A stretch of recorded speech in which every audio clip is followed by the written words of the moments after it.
ન્યૂઝમાં આગળ વાત કરીએ તો મુખ્યમંત્રી ભૂપેન્દ્ર પટેલ ફરી એકવાર દિલ્હીમાં પહોંચ્યા છે। પીએમ મોદી અને સાથે જ કેન્દ્રીય ગૃહમંત્રી અમિત શાહ સાથે તેઓ મુલાકાત કરવાના છે। દર મહિનાના પ્રારંભે મળનારી રેગ્યુલર અપડેટ મીટિંગમાં તેઓ ભાગ લેશે। સરકારી પ્રોજેક્ટ, સરકારી યોજનાઓ સહિતના તમામ મુદ્દે રિપોર્ટ પણ આપવાના છે।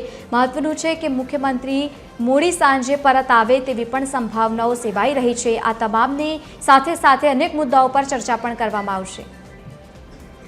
વધુ માહિતી સાથે એસોસિએટ એડિટર સોનલ અનડકટ જોડાયા છે। સોનલ, ફરી એકવાર મુખ્યમંત્રી દિલ્હી ખાતે પહોંચ્યા છે। શું વધુ માહિતી, શું નવું થઈ શકે છે ગુજરાતની રાજનીતિમાં? મુખ્યમંત્રી વધુ એક વખત દિલ્હી પહોંચ્યા છે, જ્યાં તેઓ વડાપ્રધાન નરેન્દ્ર મોદી અને કેન્દ્રીય ગૃહમંત્રી અમિત શાહ સાથે મુલાકાત કરશે।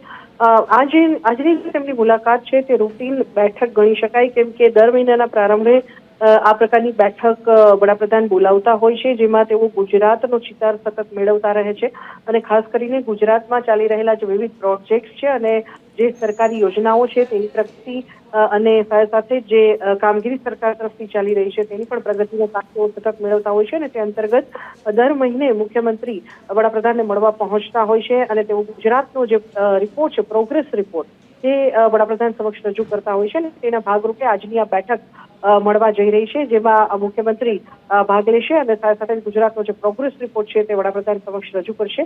આજે મોડી સાંજે તેઓ પરત આવે તેવી સંભાવના જોવાઈ રહી છે, જેના પગલે સાંજે મહાત્મા મંદિર ખાતે જે એસટી નિગમનો કાર્યક્રમ છે કે જેમાં એસટી ડ્રાઈવરોને નિમણૂક પત્રો વિતરણ કરવાનું છે, એનાયત કરવાના છે, તે કાર્યક્રમમાં કદાચ મુખ્યમંત્રી ગેરહાજર રહે તેવી પણ એક સંભાવના હાલના તબક્કે જોવામાં આવી રહી છે। જી બિલકુલ સોનલ, આભાર સમગ્ર માહિતી સાથે જોડાવા બદલ।